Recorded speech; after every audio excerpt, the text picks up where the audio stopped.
Donc, rebonjour à tous, enfin bonjour à ceux que je n'ai pas encore vus et rebonjour à ceux qui vont travailler avec moi là tantôt. Donc je déclare la séance plénière reprise. L'ordre du jour appelle l'examen de la proposition de décret visant à rendre les ménages de Wallonie autonomes dans la production d'énergie verte déposée par l'Athénée royal de Bastogne-Oufalise. C'est bien le texte sur lequel vous avez travaillé? Oui? Ok, c'est cool. Donc, d'ordinaire, on ne lit jamais le texte d'une proposition de décret en séance plénière du Parlement de Wallonie. On ne lit que le rapport de la commission qui a travaillé sur cette proposition de décret. Nous sommes aujourd'hui dans une séance très courte, nous allons donc faire une exception. Nous allons donc désigner un rapporteur qui va lire lentement le texte de la proposition de décret. Nous pourrons ainsi discuter et voter le texte. Est-ce qu'il y a un rapporteur qui a été désigné au sein du groupe? Oui, eh bien, je vous invite à rejoindre la tribune. Pour une lecture du texte, je déclare la discussion générale ouverte et cède la parole au rapporteur. La Wallonie va devoir faire face à de lourds changements dans les années à venir. D'une part, l'Union européenne préconise une utilisation d'énergie verte toujours plus importante et d'autre part, elle s'engage, en principe, à sortir du nucléaire en 2025. En outre, si l'on s'en tient au sondage, on se rend compte que 60% des Belges souhaitent mettre fin aux centrales nucléaires. Il est donc temps d'intervenir et d'encourager les communes wallonnes à mettre en place des habitations autonomes au niveau énergétique. Ces habitations constitueraient des exemples à suivre pour l'ensemble de la population wallonne. Un concours entre communes sera organisé en 2020. Ce dernier consiste à demander à chacune d'entre elles de construire un projet de création d'un village autonome en énergie.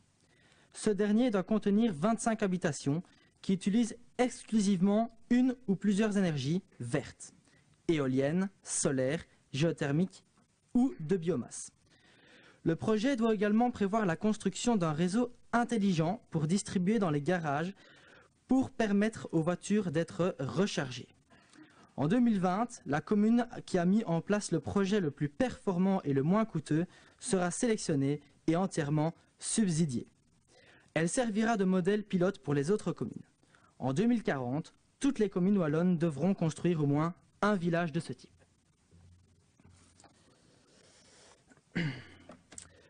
Donc, après la discussion, on en a tiré en général que les députés ont trouvé leur proposition assez bonne. En effet, on nous a dit qu'il n'y avait rien à perdre, tout à gagner, que c'était coûteux à mettre en marche, qu'il y avait beaucoup d'infrastructures qui n'étaient pas données à tout le monde car il n'y avait pas les moyens disponibles. Mais on nous a dit que c'était quand même facile à rentabiliser. Après la lecture des articles, on a demandé aux députés s'ils avaient des amendements à faire. Donc pour l'article 1, il n'y avait pas d'amendement proposé. Par contre, pour l'article 2, 4 députés nous ont proposé des amendements. Premièrement, le nombre de logements serait trop élevé. Donc, diminuer le nombre de logements a été proposé. Selon un autre député, la date serait trop proche, donc il propose de l'allonger. Ensuite, on nous a dit que le conditionnel ne devait pas être utilisé dans les articles. Enfin, on nous a dit que chaque wallon n'avait pas les voitures électriques et donc que tout le monde ne bénéficierait pas de l'avantage énoncé précédemment. Pour le vote des amendements, le premier amendement de l'article 2 a été validé. Cependant, on nous a fait une remarque, un sous-amendement, en nous demandant ce qu'on entendait vraiment par village. Et donc, ce sera rajouté dans l'article 1. Pour le deuxième amendement de l'article 2, il a été rejeté, donc c'était de repousser la date de 2025. Pour le troisième amendement de l'article 2, donc on nous a proposé de changer l'alimentera et le pourront en alimenterait et pourrait. Non, justement, le contraire, pardon. Le alimenterait et le pourrait en alimentera et pourront, excusez-moi. Et du coup, on nous a soulevé la question de la date, mais aucun entendu n'a été trouvé. À la fin de la discussion, un vote a été effectué. Pour l'article 1, 2 et 3 et 4, ils ont été acceptés. Cependant, à l'article 5, il y a eu une remarque d'une des députées qui nous a demandé où irait l'argent. Et donc voilà, ça reste une question en suspens.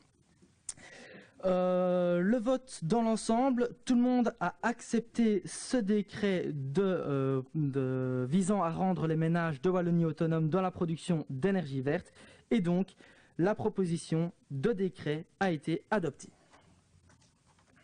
Voilà.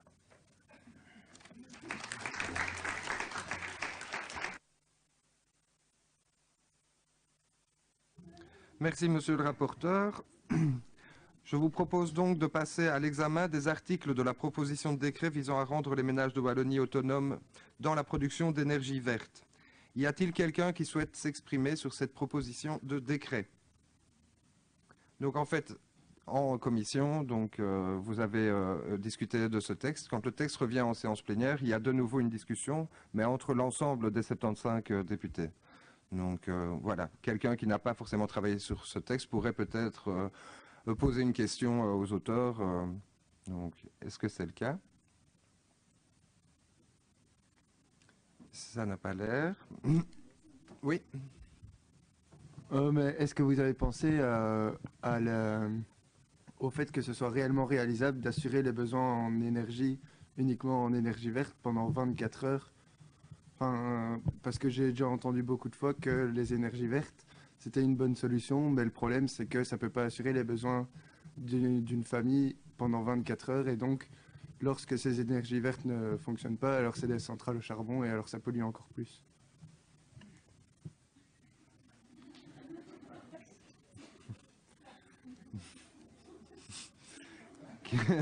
Quelqu'un souhaite-t-il prendre la parole pour répondre?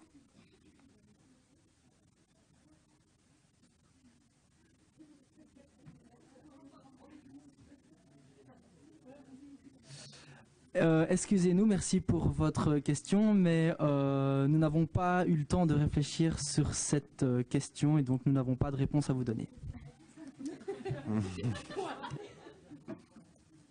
Quelqu'un demande-t-il la parole?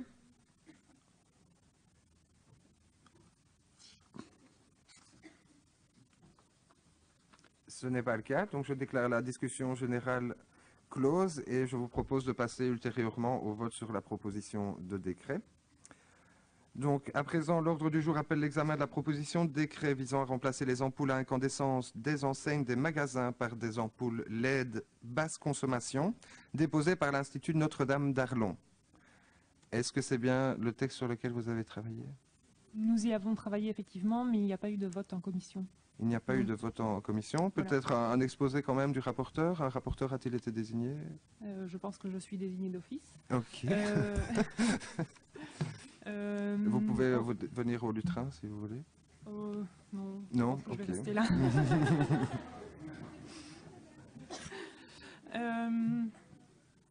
On a beaucoup discuté, mais en fait, le constat était qu'on manquait d'informations précises et qu'on devait faire appel à des experts, à des personnes qualifiées en la matière pour pouvoir éclairer sur différents sujets, parce qu'on manquait de chiffres, notamment de statistiques.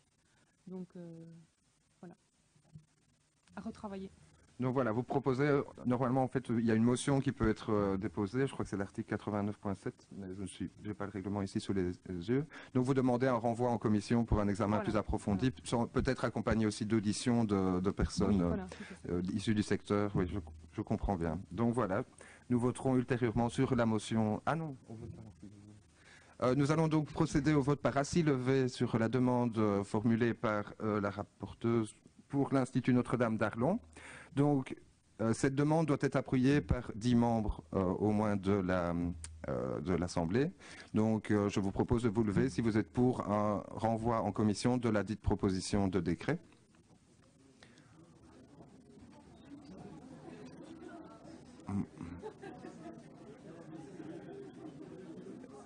Nous allons procéder maintenant à la contre-épreuve. Ceux qui sont contre, levez-vous.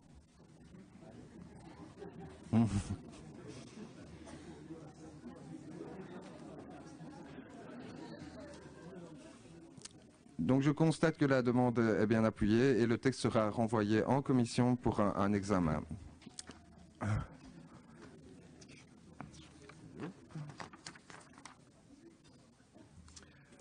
Donc nous allons maintenant passer à l'examen de la proposition de résolution visant à doubler le trajet du tram en voie fluviale entre Herstal et Seraing. J'invite Monsieur Elio, le rapporteur, à venir exposer le texte.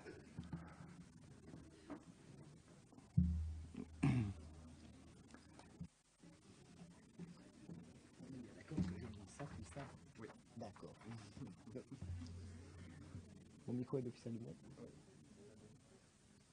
Bonjour à tous. Donc avec l'Athénée Royal Charles Roger Liégein, nous avons comme proposition de résolution d'organiser une ligne de transport fluvial entre Seraing et Herstal. Donc la liaison touristique de la navette entre le Cursus et la Bovry a fait ses preuves pendant la saison touristique. Pourquoi ne pas en faire une ligne permanente? Donc, considérant le projet de tram liégeois allant de Seraing à Herstal et considérant le succès touristique de la navette entre le Cursus et la Bovry, considérant l'augmentation du nombre d'étudiants fréquentant les transports en commun, considérant la présence de nombreux bâtiments scolaires en bord de Meuse, considérant les effets bénéfiques sur la mobilité en centre-ville qui pourront engendrer le doublement de la ligne du tram en voie fluviale, considérant évidemment l'impact positif sur l'environnement, considérant l'avantage économique pour les usagers d'utiliser une ligne de transport fluvial en comparaison avec d'autres moyens de transport plus polluants, et considérant, c'est le dernier considérant, le confort et la convivialité, évidemment, qui est le plus important, de l'utilisation d'un mode de transport fluvial. Nous demandons d'étudier la faisabilité de la création d'une ligne fluviale de transport doublant celle du tram entre Seraing et Herstal, de prévoir des stations à des endroits stratégiques de part et d'autre de la Meuse, de fixer un montant du ticket plus avantageux pour les usagers, évidemment, que les autres modes de transport existants, le bus, le train, etc. De rendre les lignes de transport adaptées pour les utilisateurs âgés à mobilité réduite ayant des enfants en bas âge ou des animaux, de prévoir un matériel flottant équipé d'un toit amovible et de chauffage, comme ça ce sera plus confortable, de prévoir un horaire flexible adapté de jour comme de nuit, de prévoir le matériel de sécurité adéquat, et de mettre en œuvre au sein du forum des formations spécialisées en lien avec les activités de navette reliant Seraing et Herstal, de manière à créer plus d'emplois. Voilà, merci à tous.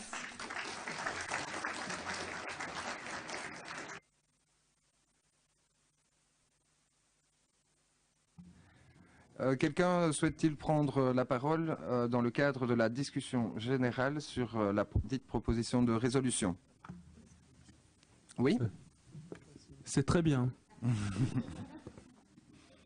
Merci. J'avais une question aussi. Vous parlez de réduire les coûts par rapport aux moyens de transport communs, les trams et tout ça. Mais est-ce que vous avez déjà par hasard pensé au coût que ça pourrait coûter? Est-ce que c'est vraiment possible de faire un ticket moins cher? Eh bien, écoute, en fait, pour la visite touristique, ça coûtait 2 € par rapport à un ticket de bus, par exemple, qui est à 2,40 €. Donc, on y a réfléchi et on s'est dit que c'était possible, étant donné que le transport en bateau coûte généralement moins cher que le transport en véhicule, etc. Voilà.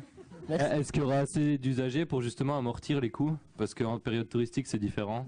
Écoute, c'est ce que j'ai plus ou moins expliqué, c'est que le nombre d'usagers, ce sera les étudiants, les personnes à mobilité réduite, et tout simplement des gens qui veulent de la convivialité.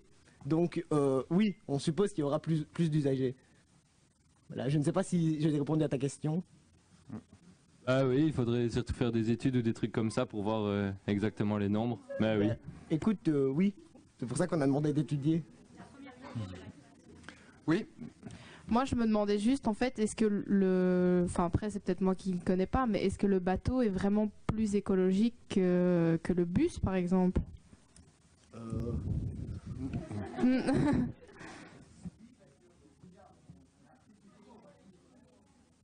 Ah, d'accord, pardon. On a précisé qu'on demandait des carburants non fossiles et ce qui pollue le plus, je pense que c'est les arrêts en ville, etc. Et dans ce cas-là, il n'y aurait pas d'arrêt du fonctionnement du bateau vu que il n'y aurait pas de circulation. Voilà, donc c'est bien plus écologique. Prenez le bateau.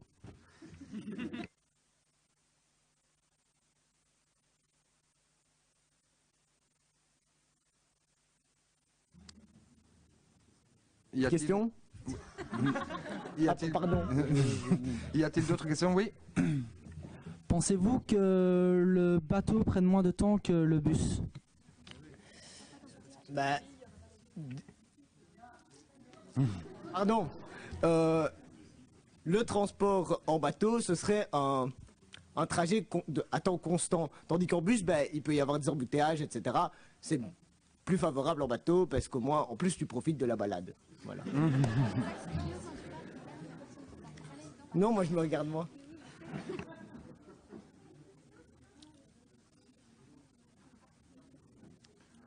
D'autres questions?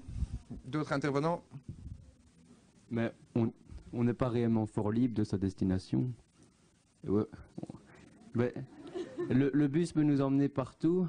Je pense que le bateau ne le permet pas. On est peut-être éloigné de sa destination finale. Oui, effectivement, on arrive juste sur le quai, mais On a prévu des arrêts aux endroits stratégiques, etc. Et évidemment, on peut pas faire des arrêts autre part que le long de la Meuse. Du coup, oui, ici, on est libre de sa destination, dans la mesure où ce sera en plus un long trajet qui couvre les bâtiments les plus visités, entre guillemets. Vous disiez que ce qui prenait le plus de carburant, c'était les arrêts, mais vous venez de dire à l'instant que vous faites des arrêts en bateau.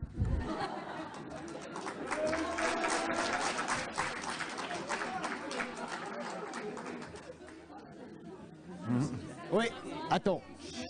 Déjà, c'est pas des arrêts de bus, ça. Bon, déjà, t'as réussi ton clash, félicitations. Et écoute, c'est pas des arrêts de bus et ils seront moins fréquents et il n'y a pas de feu rouge, etc. Tu vois ce que je veux dire par arrêt? C'est pas des arrêts. J'ai une autre question. Je suppose que votre ligne va vraiment bien fonctionner, donc il faudra mettre un minimum de signalisation pour ça, sachant qu'il faudra mettre seulement plus de 1 ou 2 bateaux pour le faire. Excuse-moi, mais. Oui. Excuse-moi, mais en fait, ma condisciple m'a demandé de prendre la parole, du coup, je lui cède la parole. En fait, je crois que ce que Elio voulait dire par arrêt, c'est les arrêts dans les embouteillages, c'est-à-dire que le moteur continue à fonctionner, alors qu'en soi, on n'avance pas en fait. Donc c'est différent des arrêts, juste quand un bateau s'arrête 5 minutes, le temps que les passagers descendent pour aller à leur destination, mais c'est pas des arrêts sur la route quand les moteurs sont toujours en marche et qu'il y a juste plus de circulation. Voilà. Mais alors ici on parle de pollution d'air, mais au final le bateau polluera les eaux et pas l'air. Enfin, le bus polluera l'air et le bateau polluera l'eau. Donc au final, est-ce qu'il y a vraiment une différence de pollution?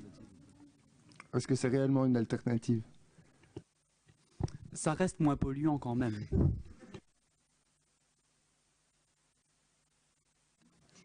Sur quoi est-ce que tu t'appuies pour dire ça?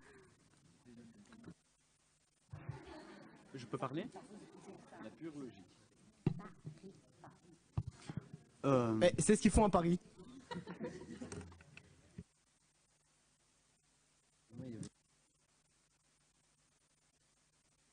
Mais c'est pas parce qu'on le fait à Paris que c'est forcément la meilleure solution. Et à Venise, les Vaporetto.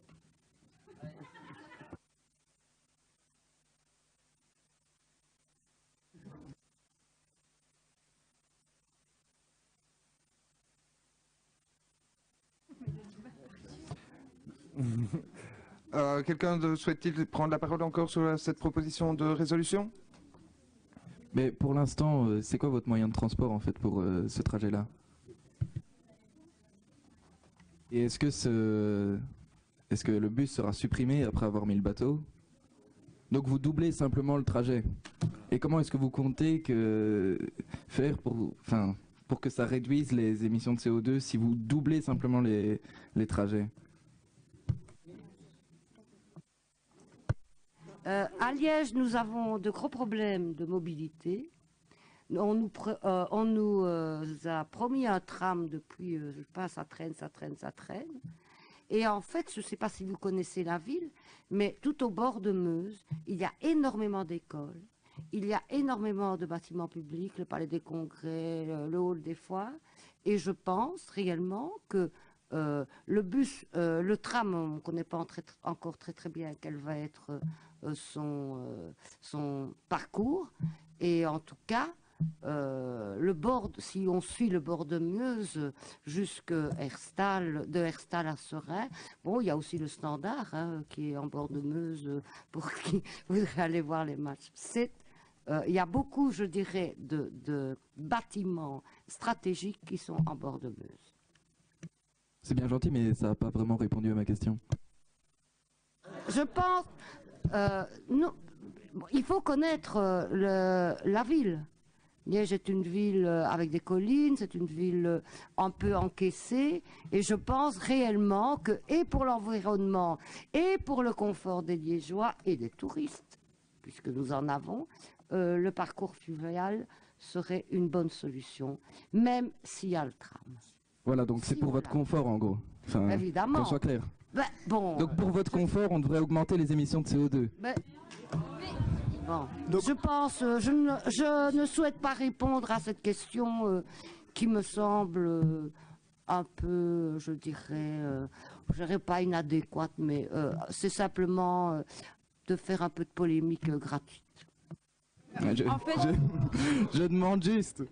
En fait, je pense que ce que les gens veulent savoir, c'est surtout sur quoi vous vous êtes basé pour savoir que ça polluerait moins.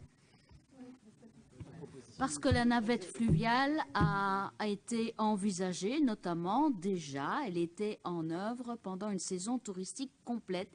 Il y a eu des impacts et lorsque l'on a réduit, car le projet de tram, avant le projet de tram, on a oublié de vous en reparler, mais il y a eu un projet de RER.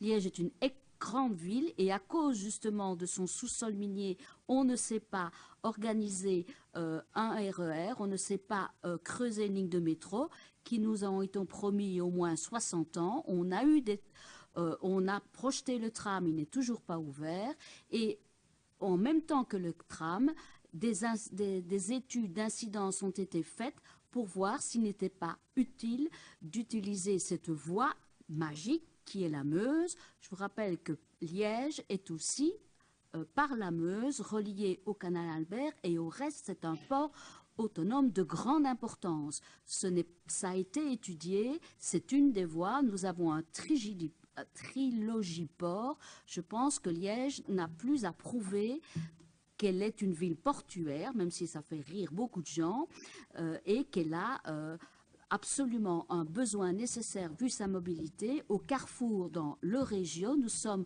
à proximité de la Hollande, de l'Allemagne. On a besoin de développer une autre forme d'infrastructure. Nous avons loupé beaucoup de choses. On va peut-être louper le tram et on espère ne pas louper ce développement par le fleuve.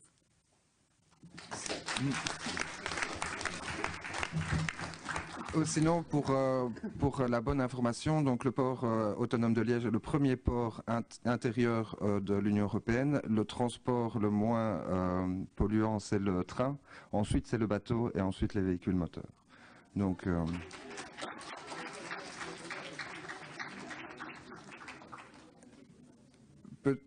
quelqu'un souhaite-t-il encore s'exprimer sur... Mais du coup, concrètement, est-ce que c'est imaginable de supprimer l'une ou l'autre ligne de bus en contrepartie de cette pollution fluviale du coup? En fait, on y avait réfléchi et apparemment, dès qu'il y a un sujet par rapport à des transports en commun, en fait, c'est pas la tech qui s'en charge. Je me souviens La plus trop du nom. SRWT. Voilà, c'est ça. Et donc du coup, c'est un organisme qui prend un peu tout. Donc du coup, il n'y a pas vraiment de concurrence vu que c'est la même société. Voilà, voilà.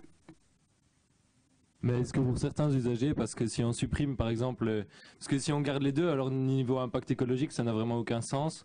Mais alors si on supprime par exemple la ligne de bus, vu que le but c'est d'avoir le bateau, est-ce que certains usagers qui justement prennent cette ligne de bus là, sont pas dans ce cas-là, enfin est-ce qu'il n'y a pas un problème pour eux qui alors n'ont plus certains arrêts?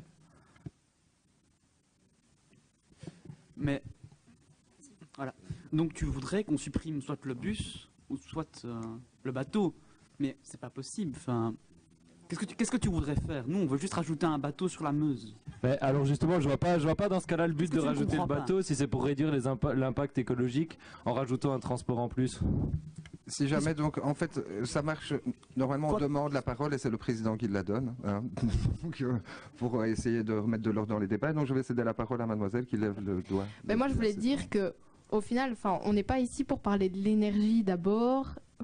Parce que pour moi, ici, on était là pour parler d'énergie. Alors, je dis pas que les transports sont pas importants, mais le but ici, c'était l'énergie. Et comme on le dit, là, vous dites pas qu'on peut supprimer une ligne de bus. Donc, du coup, là, on parle du fait d'ajouter une voie, un moyen de transport à Liège. Alors, je suis pas du tout contre ce fait-là, mais là, on ne parle pas du tout de l'aspect écologique de la chose. Donc, voilà, c'est rajouter un problème. Notre intention, c'était de réduire les émissions de CO2 à Liège, parce qu'en fait, on a vraiment des gros problèmes de circulation à Liège.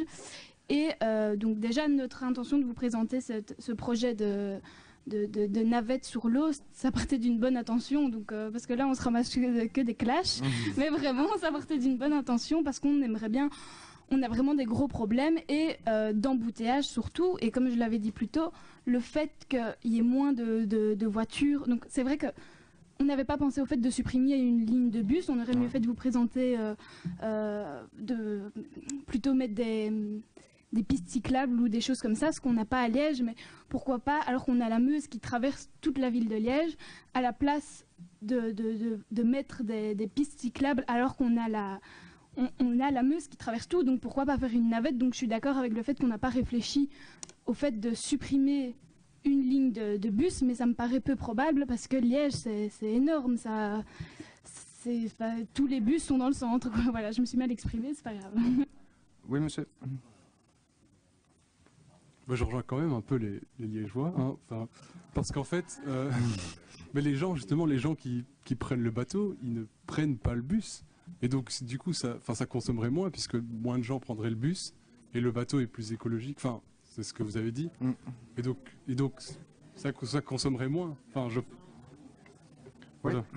Mais moins de gens prendront le bus, mais le bus roulera toujours. Donc, en fait, non, mais c'est pas une mauvaise idée, l'idée du bateau, mais vous nous présentez la chose comme quoi ça va améliorer ça va diminuer l'émission de CO2, mais vous nous dites on rajoute juste un bateau et on supprime pas de ligne de bus, donc ça va juste rajouter de l'émission de CO2, c'est ça qu'on veut vous dire. Tu sais, il n'y a pas forcément que les bus, il y a aussi les personnes qui prennent la voiture juste pour faire d'un point A à un point B et puis revenir à sa maison. Donc ça pourrait déjà éviter qu'il y ait plus de gens qui prennent la voiture, tout simplement. Donc voilà, il n'y a pas que les bus dans la vie. Oui. Je ne pense pas que les personnes qui prennent leur voiture vont arrêter pour prendre le bateau.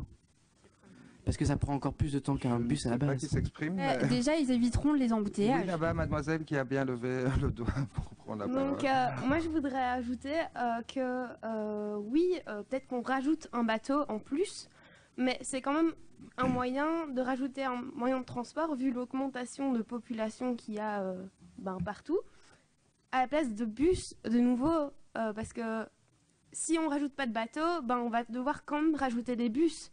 Donc, au lieu de rajouter des bus, autant rajouter un bateau qui produira moins de gaz à effet de serre. Donc, voilà.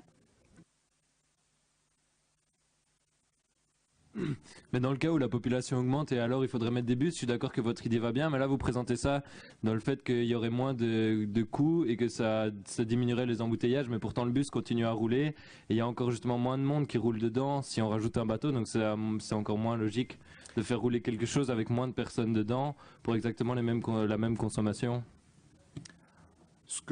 Donc je vois qu'il y a le débat qui se construit, c'est vraiment ça le but des discussions ici. En séance plénière, il est encore possible de déposer des amendements, et donc c'est ce qui s'appelle des amendements déposés après approbation du rapport. Donc on vient amender le texte qui a été validé en commission avant de le voter en séance plénière. Donc je suggère, peut-être pour essayer de rallier les points de vue, qu'un amendement pourrait être rédigé, de demander au gouvernement wallon qu'il envisage, de par ce changement dans le flux de la route vers l'eau, la suppression de certaines lignes de bus qui seraient désengorgées, entre guillemets, en tout cas où il y aurait moins de personnes qui la prennent pour éviter justement que du matériel roulant sans passagers à bord ne roule tout de même. Donc est-ce que vous seriez d'accord sur un amendement de cette nature ? Donc voilà, nous procéderons au vote sur l'amendement ultérieurement, avant de voter sur le texte. Sinon, quelqu'un souhaite-t-il toujours prendre la parole sur cette proposition de résolution? Oui. Donc si le public cible réellement les automobilistes, il y a peut-être tout simplement des moyens de convaincre plus facilement les automobilistes que ceux qui prennent déjà les transports en commun, peut-être vraiment cibler un public particulier par des avantages, etc. Comme ça, vraiment, le but est atteint. Plus de monde prend les transports en commun et il ne change pas tout simplement du bus qui roulera toujours vers la voie fluviale.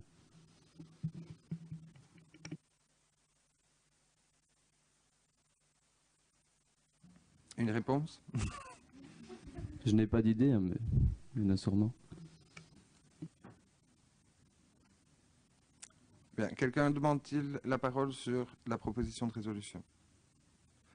Ce n'est pas le cas. Donc je déclare la discussion générale close et vous propose de passer au vote ultérieurement sur la proposition de résolution, ce qui sera le cas dans quelques instants.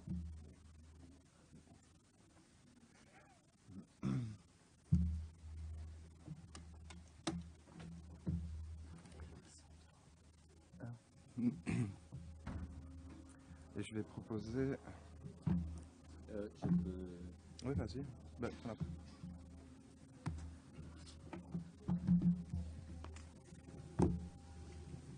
Techniquement, au niveau des votes, on va vous demander d'être précis.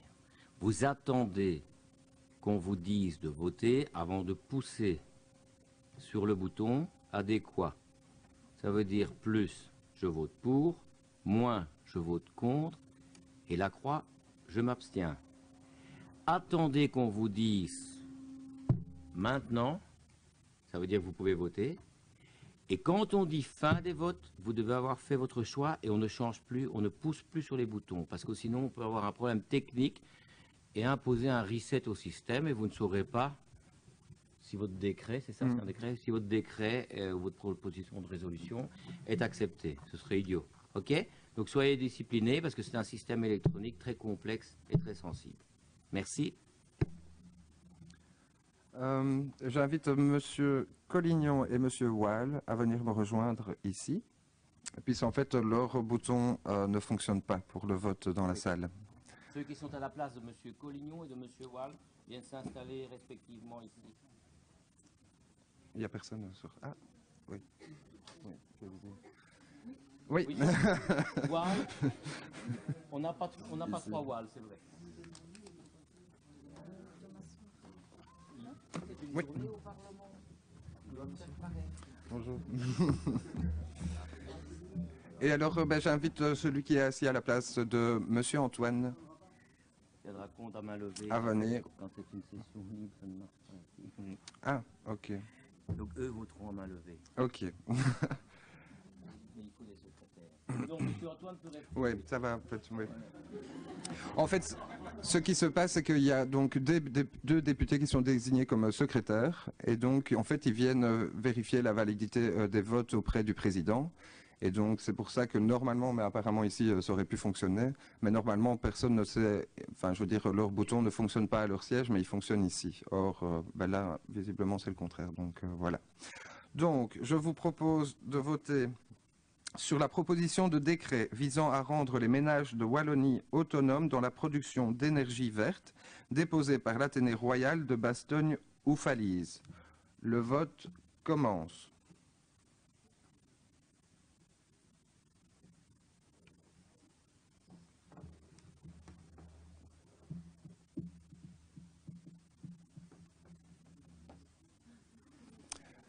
Les premiers sièges ici ne savent pas voter parce que c'est les membres du gouvernement, je crois. Vous êtes ministre, il y a pas mal. Hein.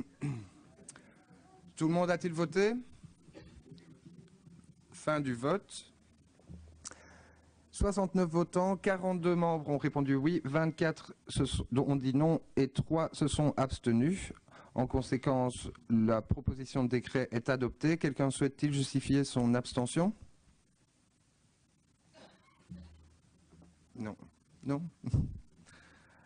Donc voilà, la proposition de décret est adoptée. Félicitations.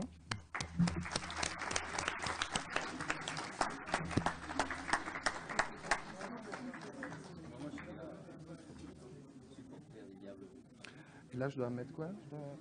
Je ne fais rien. Ok. Donc j'ai été saisi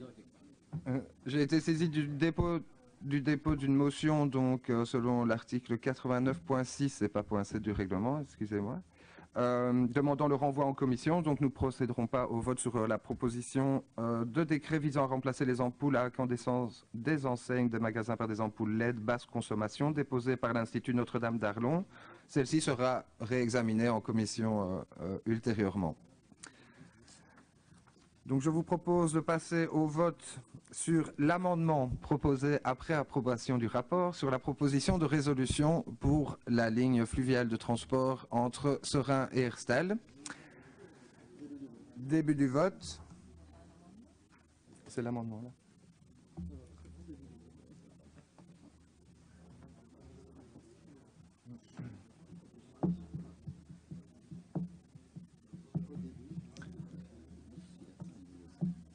Tout le monde a-t-il voté?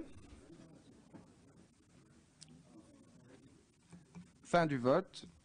69 votants, 46 membres ont répondu oui, ont voté pour, 20 ont voté contre, 3 se sont abstenus. Quelqu'un souhaite-t-il justifier son abstention?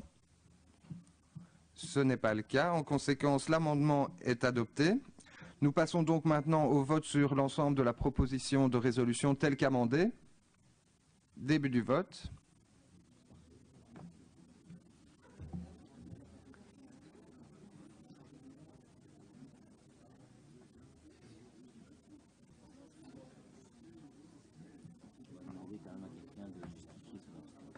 Ouais. La demoiselle en pêche, café, troisième du rang. Ouais.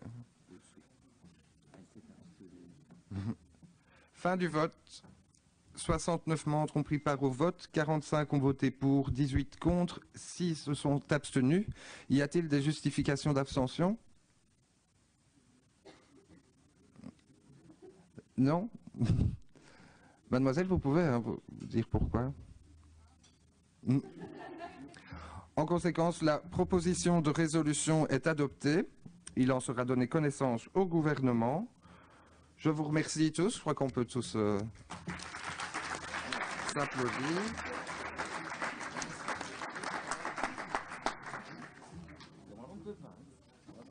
Ouais.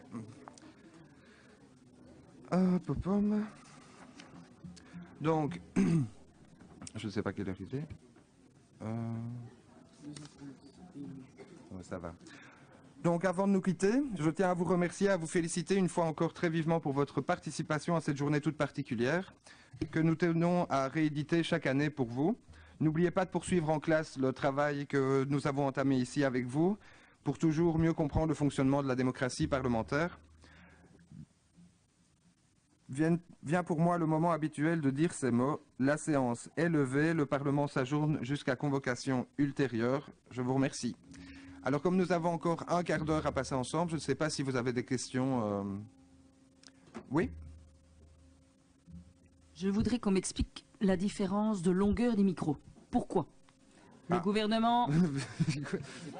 Moi, Ben non, j'ai pas entendu. Il y a des gens qui n'ont pas entendu. Le gouvernement a des plus longs micros parce qu'ils sont amenés à répondre debout à l'Assemblée. D'accord. Et les micros plus longs à certains bancs, ce sont les chefs de groupe. Ça, oui, ça. Ils sont aussi Ah, parfois ben amenés à parler debout. Voilà. Ah oui, tout ok. simplement. Voilà. C'est un problème technique. Voilà, ok. Tu vois, je l'aurais pas dit, me semble bien. D'autres questions?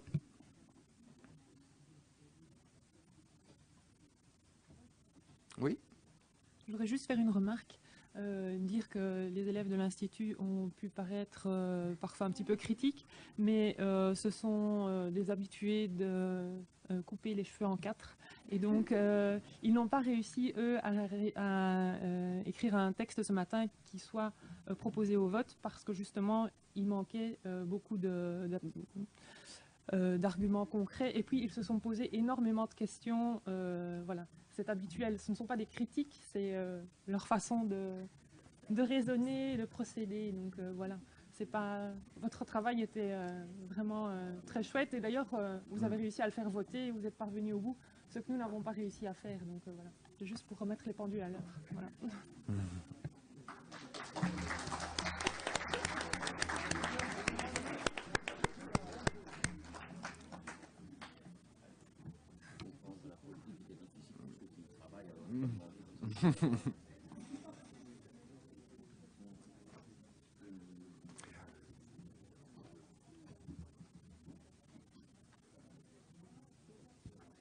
Pas d'autres questions? Profitez-en, hein, tant qu'à faire. De quoi?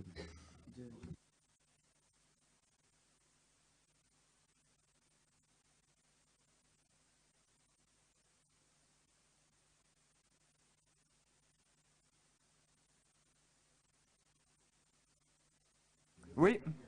Ça part souvent en clash comme ça?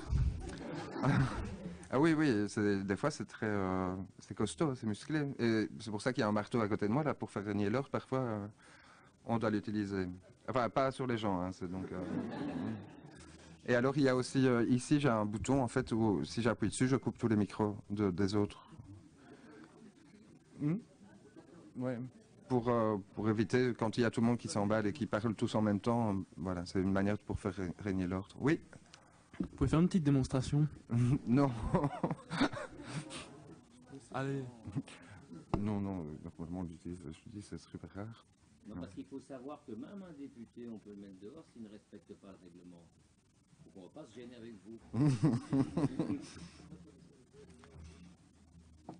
C'est comme normalement, par exemple, il n'y a pas d'applaudissements après des votes de texte. Aucune marque ne peut être...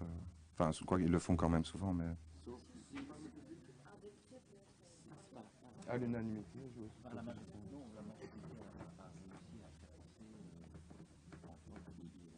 Ouais. Ouais, non. Personnel. Même pas qui est Malheureusement, oui. Ça dépend très longtemps. Oui. C'est quoi le rôle du monsieur derrière vous?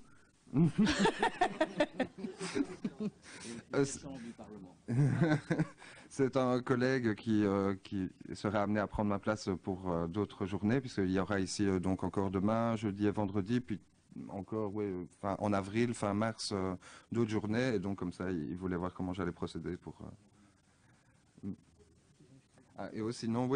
sinon, quand il y a vraiment des réunions, ici c'est monsieur le greffier, donc c'est le secrétaire général du Parlement qui siège là.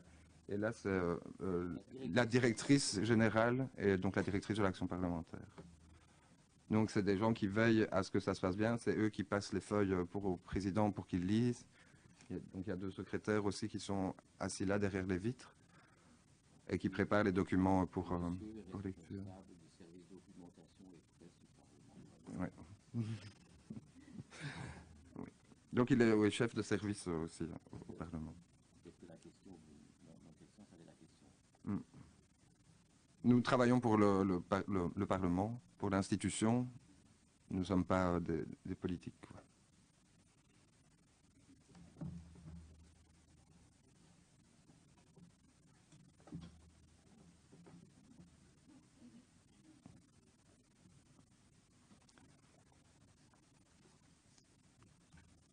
Plus d'autres questions? Est-ce que chaque député doit Est-ce que chaque député doit à chaque fois être présent pour tout ce qui se passe, pour tous les votes, etc. Ou... Ils ne sont pas obligés, mais donc il y a un taux de présence qui est calculé et s'ils n'en ont pas, leur salaire est est diminué. Il y a aussi par contre des excuses, ils sont malades, là ils fournissent un certificat médical pour dire qu'ils ne savent pas être présents. Ils peuvent être excusés aussi pour des missions à l'étranger ou des missions autres qui font qu'ils ne savent pas être présents ici parce qu'ils ont d'autres obligations. Donc ça c'est excusé aussi, mais un parlementaire qui ne serait pas suffisamment là au moment des votes perdrait une partie de son salaire. Donc c'est pas une obligation, mais... Oui. En moyenne, ça dure... Je sais pas si on m'entend, c'est bizarre. En moyenne, ça dure combien de temps aux députés pour discuter un décret? Ça dépend. Ça dépend. Il y en a qui sont plus soumis à problématiques, entre guillemets, où les avis vont diverger entre la majorité et l'opposition. Donc ça peut durer très très longtemps. Maintenant, voilà. Oui. Oui, dans le... En commission, puisque je suis responsable de la commission de l'environnement, le code du développement territorial a été voté, enfin a été discuté pendant plus de 230 heures. Mon rapport faisait 614 pages. Et ça durait la nuit, on commençait le lendemain matin. Oui. Oui, la séance de commission s'est levée à 5 heures du matin, je crois, pour les votes.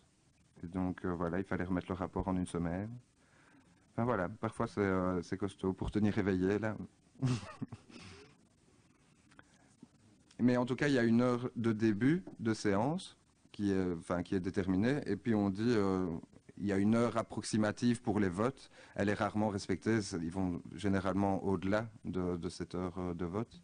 Donc voilà, il n'y a pas d'heure de fin. Tant qu'il y a discussion, il n'y a pas vote. Donc voilà.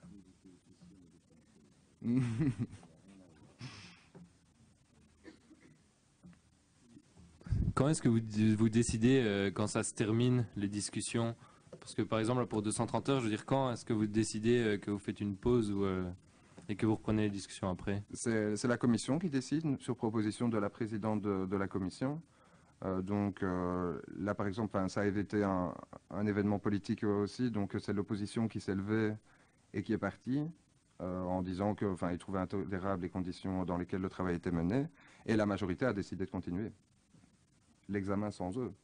Donc ils ont tout voté dans la nuit jusqu'aux petites heures, profitant du départ de l'opposition.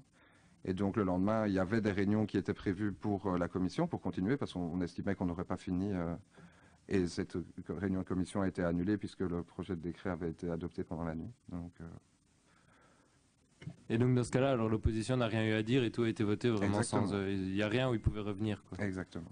Ils pouvaient déposer des amendements en séance, c'est ce qu'ils ont fait. Hein. Même la majorité a déposé des amendements parce qu'ils se sont rendus compte qu'il y avait des évolutions qui devaient être... des précisions qui devaient être apportées, etc. Donc des amendements ont été déposés un peu comme aujourd'hui sur la proposition de résolution, et qui ont amené à corriger le texte avant de le voter ici en séance plénière. Oui. Est-ce que le PS et le CDH ont toujours été dans la majorité? Enfin, c'est toujours ces deux-là ou non? Ça change Non, la dernière législature, il y avait Écolo qui était aussi dedans. Il y a 2-3 législatures. C'était MRPS. Il y a eu une coalition. MRPS. Ouais. L'antépénultième. C'est avant-dernière. Hein, c'était une majorité PSMR. Donc voilà, ça change. Et il n'y a aucune limite de mandat au niveau des... Enfin, pour être député? Je veux dire, on peut l'être autant de fois qu'on veut? Oui, hein. Tant que tu te représentes et que tu as le nombre de voix, oui.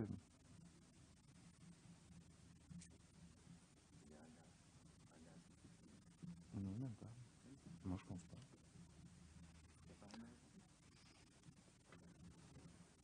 Non, je pense pas. Voilà, je vois qu'il est temps de nous dire au revoir. Je vous remercie en tous les cas pour la vivacité des débats. C'est toujours enrichissant. Et voilà, ça a permis de faire évoluer les textes. C'est comme quoi... Enfin, là, c'est un bon exemple aussi de ce qu'est le débat démocratique. Et puis... et donc voilà, je vous félicite tous. Vous souhaite une bonne fin de journée. Et un bon retour chez vous. Enfin, c'est pas tout de suite, je crois même. Donc voilà.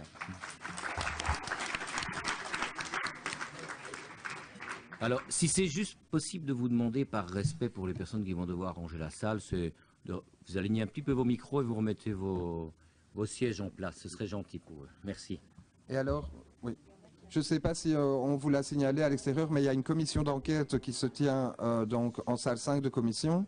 Donc là, je veux dire, les choses sérieuses se passent vraiment. Donc si jamais, ne soyez pas trop bruyants dans la verrière parce que ça s'entend en salle de commission. Donc voilà, par respect pour le travail qui est en train de se faire là-bas. Je vous remercie en tout cas.